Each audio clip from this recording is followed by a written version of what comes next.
In 1973, this rocky terrain on the Israel-Syria border turns into a killing ground. The Golan Heights is Syrian territory, and Syria cannot, will not concede it. A few hundred unprepared Israeli tankers come face to face with 1,200 Syrian tanks. And all I see, from horizon to horizon, the entire Syrian army starts to drive across from me. This was a no-holds-barred fight. Neither side backed down from it. The Golan Heights. 1,200 square kilometers of the most hotly contested real estate on the planet. It's Dante. It's inconceivable. It's an inferno.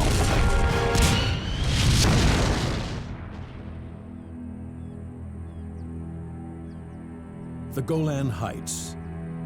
1,200 square kilometers of the most hotly contested real estate on the planet.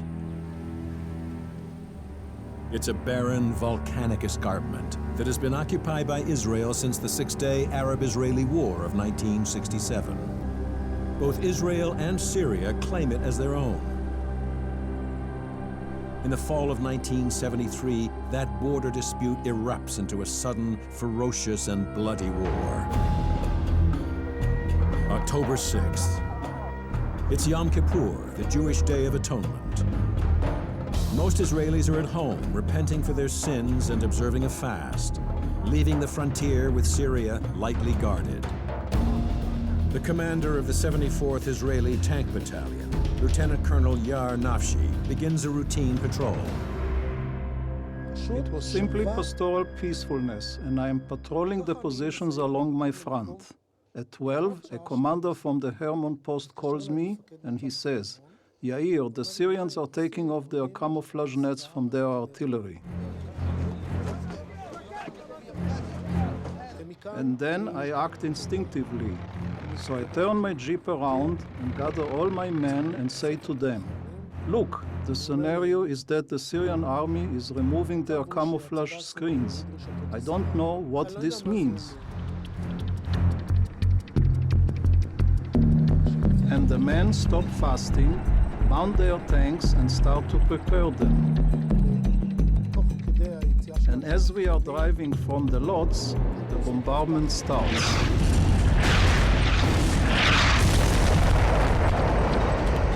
The artillery lands on us, then planes of the Syrian Air Force attack. The Syrians have been planning the attack for 9 months. Israeli intelligence had some clues, but for the men on the front, it's a complete surprise. What these Syrians do is lull Israel into a false sense of security. The Israelis have seen the Syrians move all their troops up, get geared up for war, time and again, only to have them all go back to their bases. And so on the 6th of October, when the Syrians don't go back to their bases, the Israelis are caught completely off guard. Israel is a small state, and they have perfected the art of mobilization. So it is in the first shots of the war that you want to accomplish as much as possible, so as not to bring the bulk of the Israeli army against you. The majority of the Israeli forces are reservists who need 20 hours to fully mobilize. Consequently, Israeli forces on the Golan Heights consist of fewer than 6,000 light infantry, 60 artillery pieces, and 2 under-strength armored brigades with 170 tanks. In comparison, the Syrians have massed more than 50,000 infantry, 600 artillery pieces, and 1,200 main battle tanks. This is a huge amount of armor. And over and above that, it was Yom Kippur in Israel. People were on holiday. The intelligence services in Israel were lax. The Arabs can't fight. And so, as a result, they were in for a very major surprise. I thought to myself, what's going on? Who are those pilots, crazy pilots, what they're doing? And I thought this is Israeli. By mistake, they are bombing us. I didn't realize that any aircraft from Syria can come across the border and start to bomb us. And I couldn't talk after that. I cross through the barrage of shells, wave after wave. In 5 minutes, I'm finally at the edge of Booster Ridge, viewing over half the Golan Heights.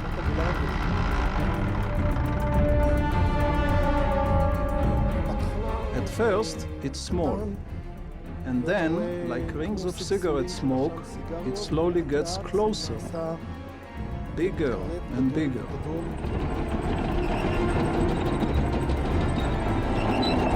And all I see, from horizon to horizon, the entire Syrian army starts to drive across from me. But this is only part of a much larger war. Egypt and Syria have launched simultaneous attacks on 2 fronts, splitting Israeli defense forces. Their mission? To take back territory lost during the 6-day Arab-Israeli War, including the Sinai and the Golan Heights. The Syrian body politic was humiliated, was traumatized. It is as a result of this that we had the 1973 war, a war that was made specifically in order to regain this territory that Israel occupied. Over the course of time, they developed a campaign plan that was specifically tailored to retake the Golan and repair Syria's tarnished honor. The Syrian battle plan is to use overwhelming force and penetrate the Israeli line at 2 points. Then send armored divisions through the gaps to advance across the Golan Plateau and seize key bridges over the Jordan River.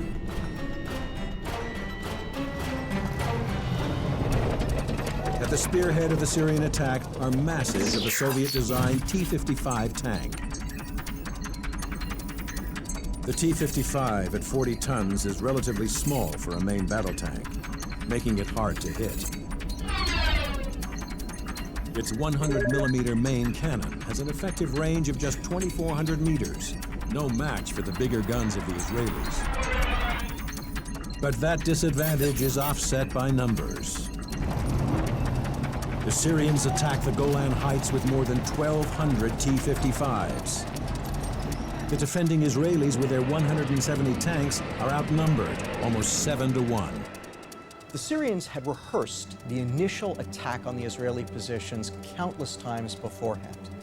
But apparently, one thing that they hadn't quite planned out properly was where to put the bridging equipment. The Israelis had built a deep anti-tank trench in front of their positions all along the Golan front. But the Syrians had put their bridging equipment far back in their columns. And as a result, the first thing that happened was you had Syrian tankers who bizarrely drove straight at the Israelis, drove right into the tank ditch, and as a result were picked off like sitting ducks by Israeli tankers sitting up on the heights overlooking this anti-tank trench. For the Israelis, the tank of choice on the rocky terrain of the Golan is the Shotkal, an upgraded version of the Centurion main battle tank. It's protected by 152 millimeters of frontal armor and equipped with a 105 millimeter rifled cannon, accurate at ranges in excess of 3,600 meters. The Shotkal is a formidable opponent to the Syrians' T-55s. When David goes out to fight Goliath, he made a decision to fight him with a slingshot. And he knew he could defeat Goliath because he wouldn't enter in range of Goliath's weapons. And from outside that range, he hits him with a rock and knocks him over. I am going to be David. The Syrians don't open fire from ranges further than 2,200 meters, but I, in all my training, can fire and hit targets at about 5 kilometers.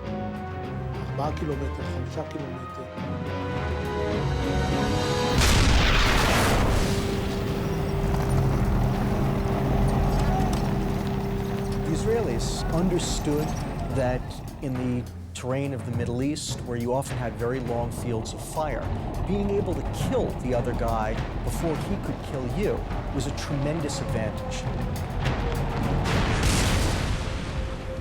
And so the Israelis had put a tremendous amount of effort into developing long-range gunnery skills.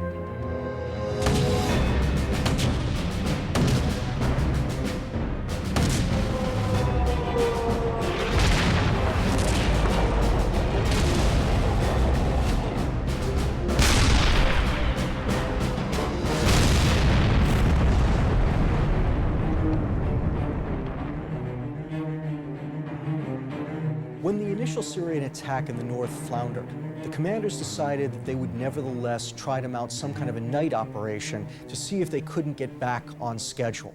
And so they pushed forward in the darkness. And at that moment, they had a tremendous advantage. The Syrian tanks had Soviet night fighting equipment. The Israelis didn't. And as a result, when the Syrians began to push into their lines, the Israelis were at a complete loss as to what to do or how to do it.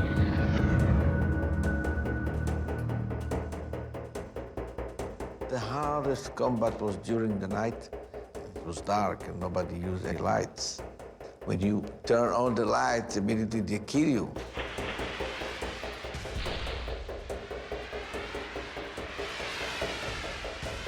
Really, the main problem is during the night, they had infrared system. Syrian infrared projectors enabled the T-55s to see through the dark, detecting targets up to 1,200 meters away. It's a huge advantage for the Syrians. The only defense the Israelis have are night vision binoculars that can detect the infrared beam. One situation, I was looking to identify them, and I moved my face down, and I saw all the parts of my tank. I was surprised, what is dark? I moved my binocular, and I saw it's dark. I put it again in my face, I saw every part. And I and the 200 meters in front of me, one projector looked straight to my eyes with infrared system. And he identified me, he was ready to shoot. And I screamed to my driver, go far away, and we moved back. We shot to the direction they came from, just to give them the feeling that we are there waiting for them. They didn't know that we are blind. The Syrians infiltrate Israeli positions through the night, and the line between the two tank armies becomes increasingly blurred. One situation, I saw a tank beside my tank, 10 meters. The tank looked strange, and the stoplights turn on.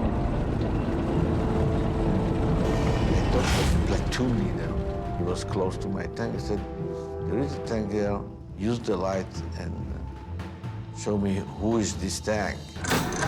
He didn't want first, of course, and I convinced him, I ordered him. And he put the lights, and I saw T-55.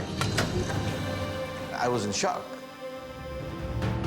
Of course, I shot him. At the moment when he was on fire, I saw another tank close to him. I shot him too.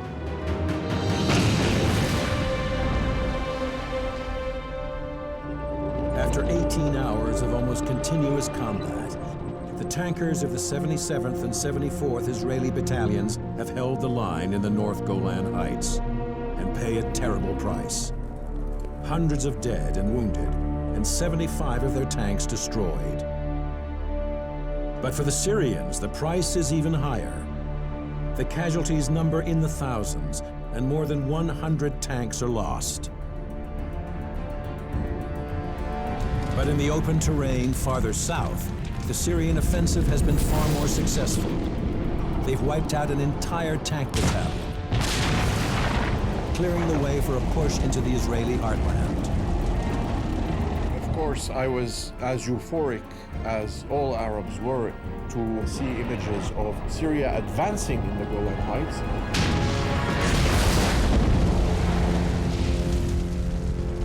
The future, not just of Israel, but of the whole Middle East, now hangs in the balance.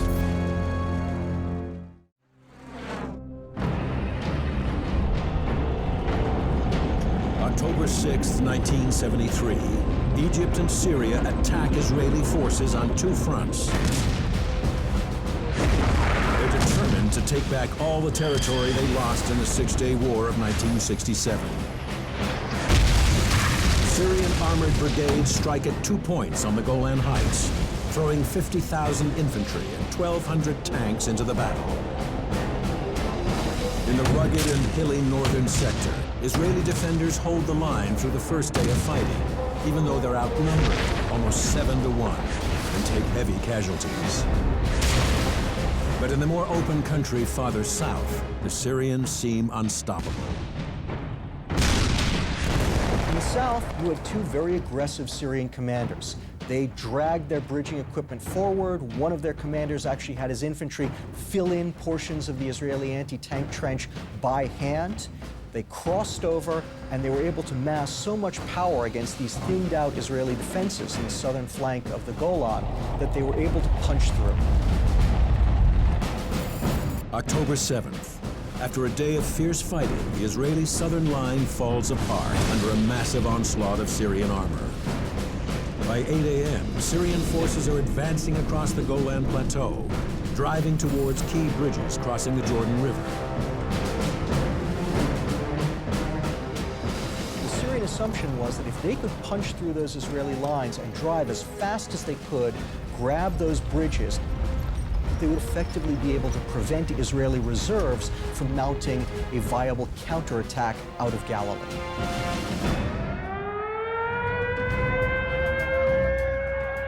At 2 o'clock, when I heard the alarm, I opened immediately the radio. I heard the BBC announcing that the war started in Israel. A heavy battle of armed forces is continuing on the Golan Heights, as Syrian armor has been attempting to break the Israeli line and has, according to the news here, been checked by Israeli tanks and artillery. I called my unit, the brigade, and they told me, come immediately, there is a war. The roads were empty, I drove like a hell, and the feeling was that they caught us unprepared.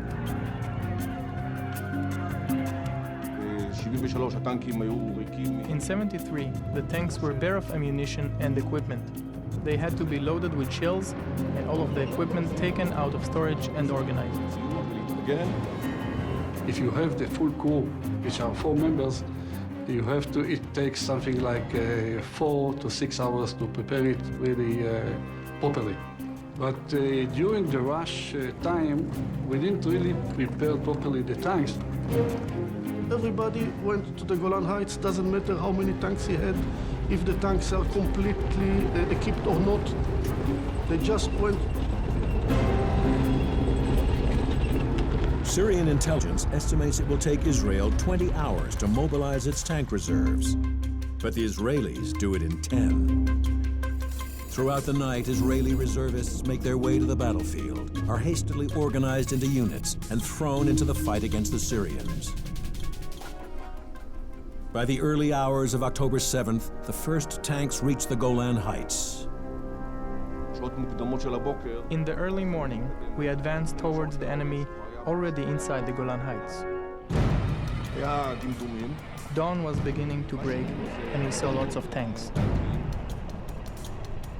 A mask of sorts came down. Now we have to do what is necessary. We don't think about it too much. We open fire on them, but directional alignments are required to match the barrel of the cannon to the cross of the telescope. But we didn't do this because of our hurried exit. We didn't hit them. It is possible to make battle time alignments, but this is a lot less precise. But it's better than nothing. We hit a few tanks.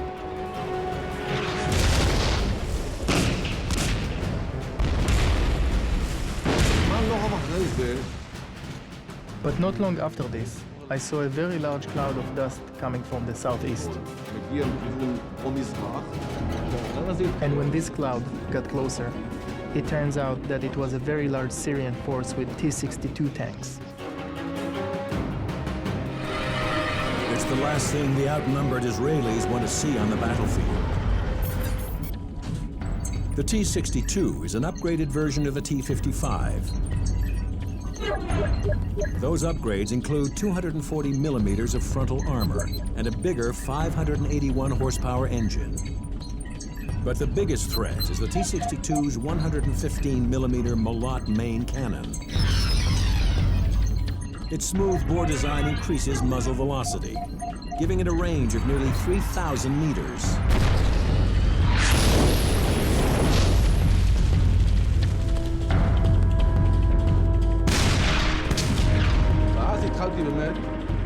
And then I honestly started to feel that I was being targeted, and shells are falling beside me or behind me.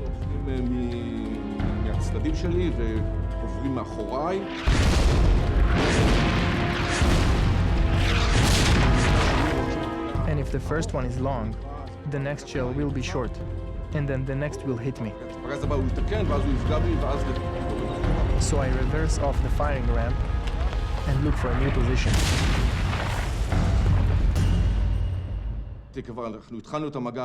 We started the battle with maybe 5 or 6 tanks against this very large Syrian force. All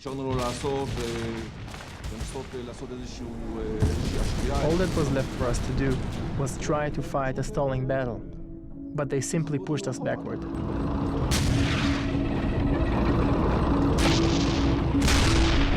It's overwhelming. 4 Syrian brigades, 350 tanks, push through Israeli defenders and advance towards the bridges over the Jordan River. Before dark, both of them run into very small groups of Israeli infantry. And even though at this point in time they're only a couple of kilometers from their objectives, both brigade commanders decide to stop for the evening, and with almost nothing standing in their way. The bridges were sitting there. They were theirs for the Syrians' taking. When they woke up the next morning, they found strong Israeli forces guarding those 2 bridges.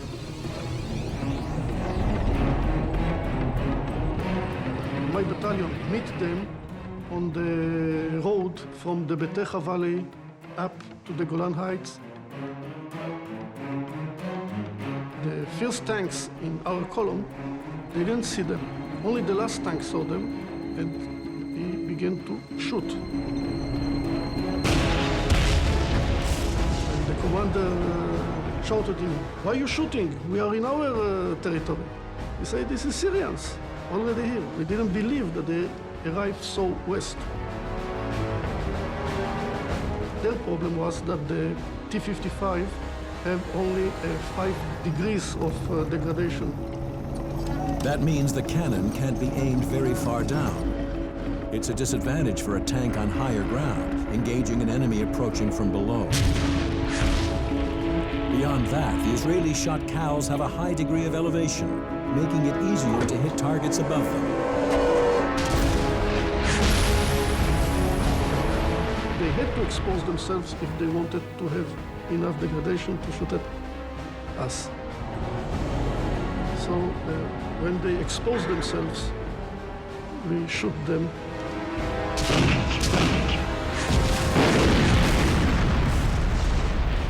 So by that way, we succeed to stop them. The real problem there was simply Syrian junior officers allow small Israeli forces to completely derail the one thing that might have actually secured victory for Syria, the drive to take the Jordan River bridges. Israeli reserves from the 39th Battalion stopped the Syrian 1st Armored Division at Batea Road. But farther south, the Syrian offensive remains unopposed, as 40 tanks of the 132nd Mechanized Brigade advanced towards the small village of El Al. I received orders to ascend to El Al and seal up what is known as the El Al position. It's a position between two deep canyons, about 2 kilometers wide. He who possesses it and successfully holds the position controls all routes down to the Sea of Galilee. At around 9 o'clock, through my binoculars, I start to identify what we in the armored call masses of dust. This means that you can see the clouds of dust far before you hear the noise. And through the binoculars, I notice some movement from a distance of about 4 kilometers. That movement in the distance is an entire brigade of Syrian tanks. Their mission is to occupy the western edge of the Golan Heights, overlooking the Sea of Galilee. From here, the flatlands of Israel lie almost undefended and at the mercy of the advancing Syrians. If they are successful and pass us, the Syrians will be at the Sea of Galilee, and I understand that a loss or even a retreat is not mine alone. It would be fatal.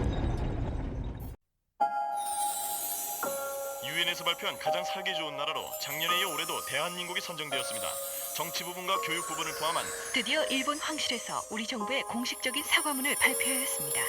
이리하여 위안부 문제를 포함한 이스라엘과 팔레스타인 간의 반목을 마감하는 평화협정이 체결됨에 따라 중동의 평화시대가 개막되었습니다. 기다리세요. 오늘도 기분 좋은 소식들이 바람처럼 당신에게로 날아갑니다. 문화일보.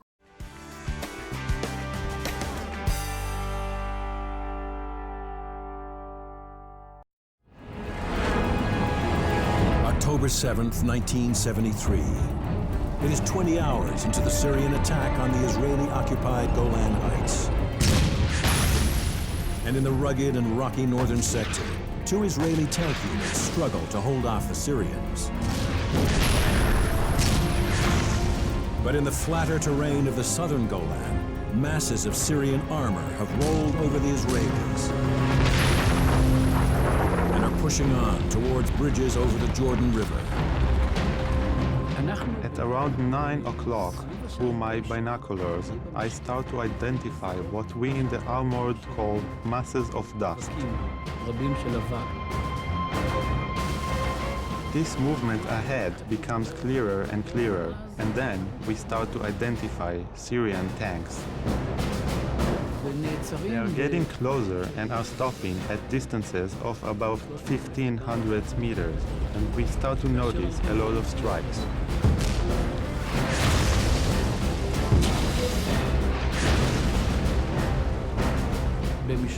At the plateau of El Al, it's absolutely flat. It's as if they put the tanks on a billiard table and said, "Please, go ahead and play now." You can see huge distances. There is nowhere to hide.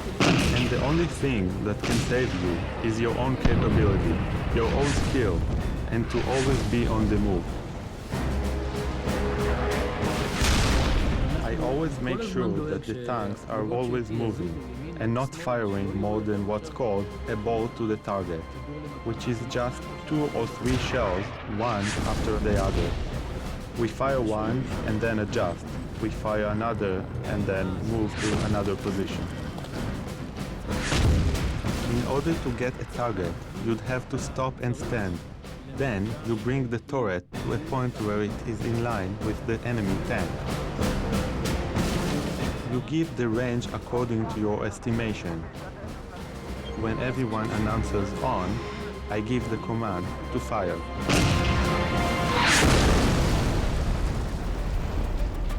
The Israelis, for their part, maneuvered constantly. They darted from firing position to firing position. Most Syrian armored units didn't maneuver at all. They simply drove straight at the Israelis. And so this is really the big difference between the Syrian and Israeli armies. The Syrians, when they gain territory, they hang on to it to the death, which might be good, but is very bad if you need to maneuver. The simple fact is that the Syrian tankers are just no match for the Israeli counterparts. The Israelis have taken the best shots that Syria has to give, and they're now in a position with enough combat strength that they can begin to push back. So we started to move unit by unit, and I found myself alone in Ramtania. There was 2 hills, and I was in the cradle, you know, of the hills, overlooking Hoshnia village. I saw a regiment getting fueled or rearmed and so on. And I started to shoot at them.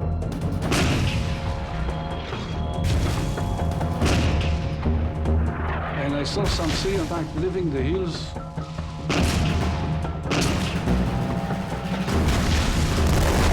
And I started to hit one by one because they were standing one next to the other, very, very close. The Syrian tanks are sitting ducks for the Israelis' high-explosive squash head, or Hesh round. On impact, they squash against the target and explode.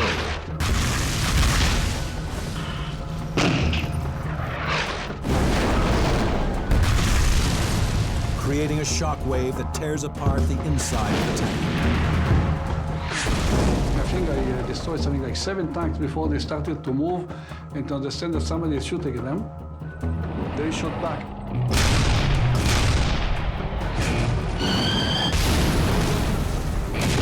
Our tank started to bend. As we evacuated from the tank, after a few meters we left the tank, our tank exploded.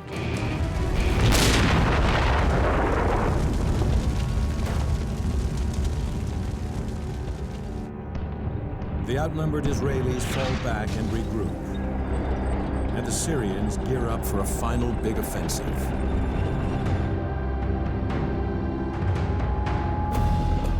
By late evening on the 8th of October, they've assembled an entire armored division, over 250 tanks in Hoshnia, a tiny hamlet in the South Golan, which is about to become ground zero in one of history's greatest tank battles.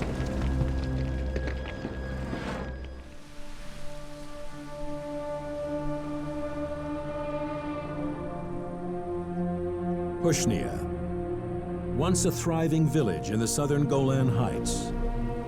Today it's a scattered collection of ruins, a grim monument to the ferocity of the 1973 Arab-Israeli War. Syrian and Israeli tank forces clashed here in a historic encounter, now simply remembered as the Battle of Hoshnia. October 9th. The Syrian advance into the Golan loses steam, and they assemble an armored division, over 250 tanks at Hoshnia, in preparation for a final big offensive. But in the 3 days since Syrian attacks on the Golan Heights began, the Israelis have mobilized hundreds of tanks and thousands of reserve soldiers. Most of them stream towards Hoshnia for a showdown with the Syrians. I received an order to cross the oil pipeline and advance and capture Hoshnia. The Syrians held this place as their last stronghold on the Golan Heights.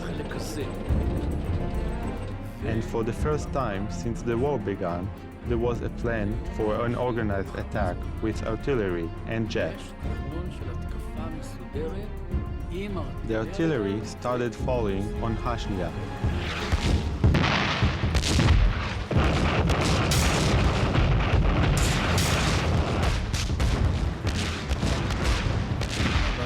And we, in 2 squads of tanks, started to advance, crossing the territory from the oil line towards the village of Hoshnia. It's dusk, the last light, and you can see the entire village blazing, exploding, and the mosque of Hoshnia in the middle of this whole thing.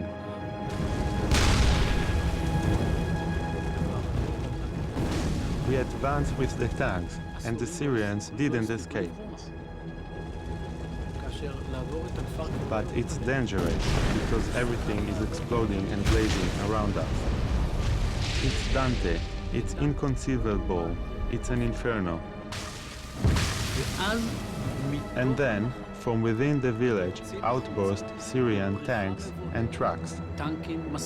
They are terrified, trying to escape, and I see a Syrian tank, and it isn't clear if it is able to get out. But then, his turret starts moving in my direction, but my cannon and my turret are farther away, and it's completely clear that I won't be able to target him. He's going to get a bead on me first, and if he does, then I'm a goner.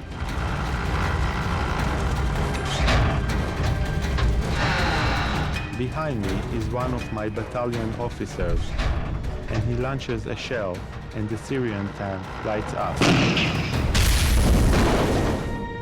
They are difficult displays to describe, but the Syrians ran for their lives. The Israeli reserves destroy more than 200 tanks, stalling the Syrians' big push. By the afternoon of October 9th, the Israelis have retaken most of the southern Golan. But on the northern front, they are still struggling to hold off Syrian forces in a place that will soon become known as the Valley of Tears.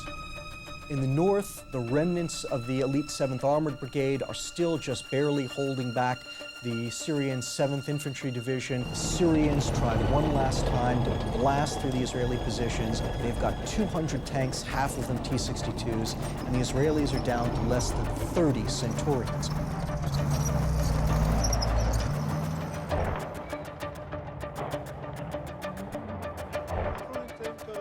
We are currently located at the positions that control the Valley of Tears, which we see here in front of us.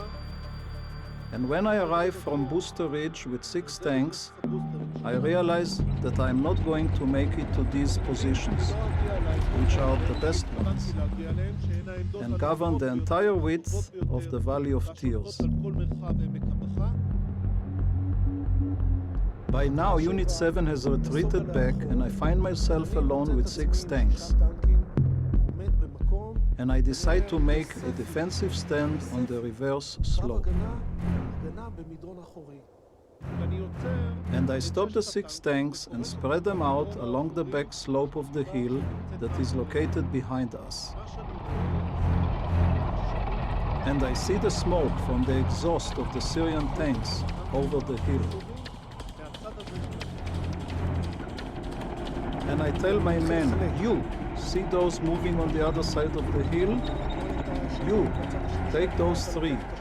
You, these 2. You, these 3. And I let the Syrians come right over the hill.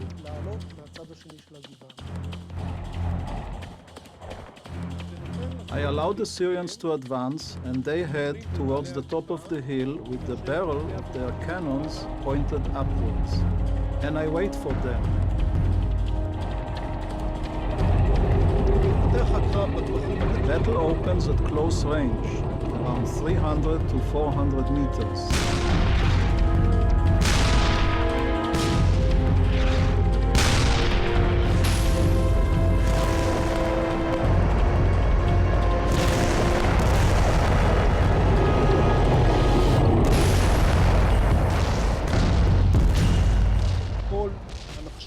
And we stop their advance towards the main road.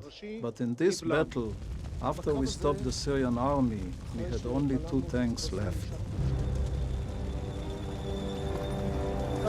On this side, at the foot of Mount Hermonite, we see today the same famous valley where the commander of the 77th Battalion, Colonel Kahalani, stood and blocked the Syrian advance through this valley.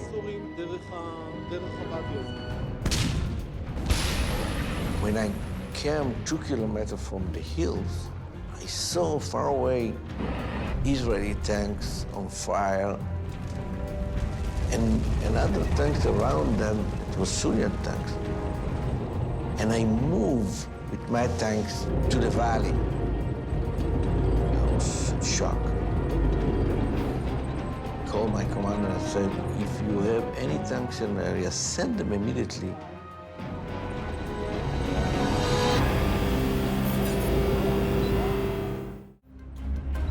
October 9th, 1973. Israeli and Syrian tank forces had been fighting on the Golan Heights for 3 days, with heavy casualties on both sides. The Syrians outnumbered the Israelis and quickly gained the upper hand. But the Israelis pushed back with their reserve forces. Now time is running out for the Syrian army. They make one last attempt to break through Israeli defenses in the north, throwing an entire armored division into the battle. They've got 200 tanks, half of them T-62s, and the Israelis are down to less than 30 Centurions. The main forces is just behind the hill.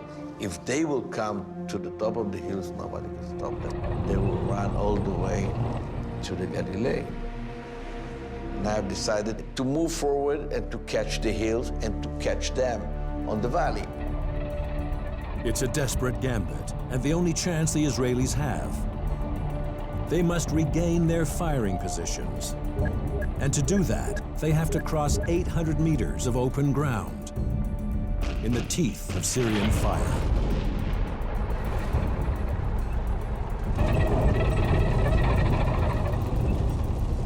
I ordered to move forward like it was written in the book. Nobody moved. And I've decided to move all of them to my frequency, to my radio. Every gunner, loader, driver, and tank commander, sergeant listened to my voice. And I told them, look, the Syrian soldiers, how they're fighting so well. Look at them. The motivation of them. What happened to us? Am I see chicken in my unit? Start to move. And I started to move. I saw another tank joined me, and another tank joined me. And I prayed to the God, just give me to arrive to the top of the hill, and we will catch them. And suddenly another tanks arrived to the hills. And we arrived. The valley was dark from tanks. We shot like crazy.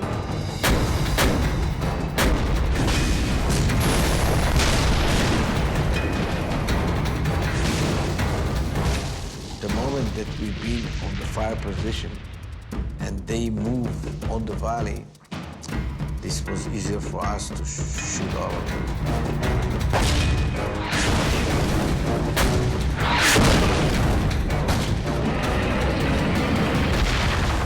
I fought to survive. Some of them, they stopped and they shot, and they killed my tanks.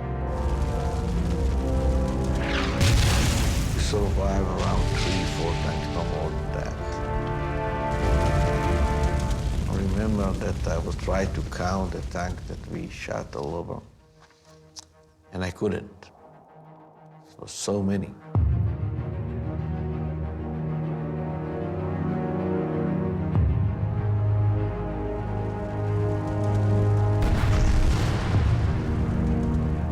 After the battle, Israeli observers counted 500 Syrian tanks destroyed in that defile. And as a result, it came to be called the Valley of Tears for all of the Syrians killed there. Syria's hope of retaking the Golan Heights ends in the Valley of Tears. On October 11th, the Israelis launched their own offensive into Syria. And on the 23rd, the Syrians capitulate. The battle for the Golan Heights is finally over. This was simply competent Israeli commanders outthinking, outmoving, outfighting their Syrian opponents. But there's no question that the Syrians fought incredibly hard. They mounted attack after attack after attack into the teeth of ferocious Israeli defenses. And in many cases, they died to a man. This was a no-holds-barred fight, and neither side backed down from it.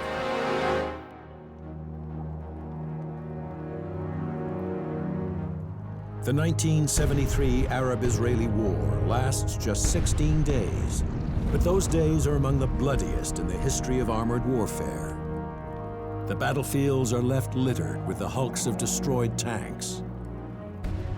The Israelis lose between 400 and 500. The two Arab countries somewhere between 12 and 2,200. But the real tragedy is in the human cost on both sides.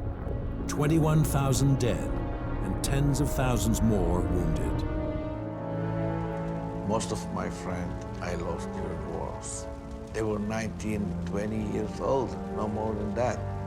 And I saw them how they fight, and it's unbelievable.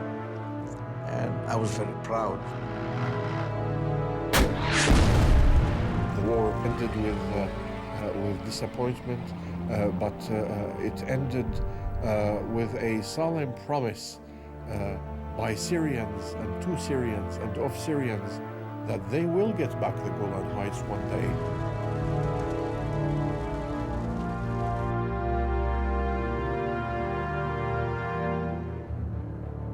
If the Golan Heights is not returned to Syria, I dare say that there will not be peace in the Middle East.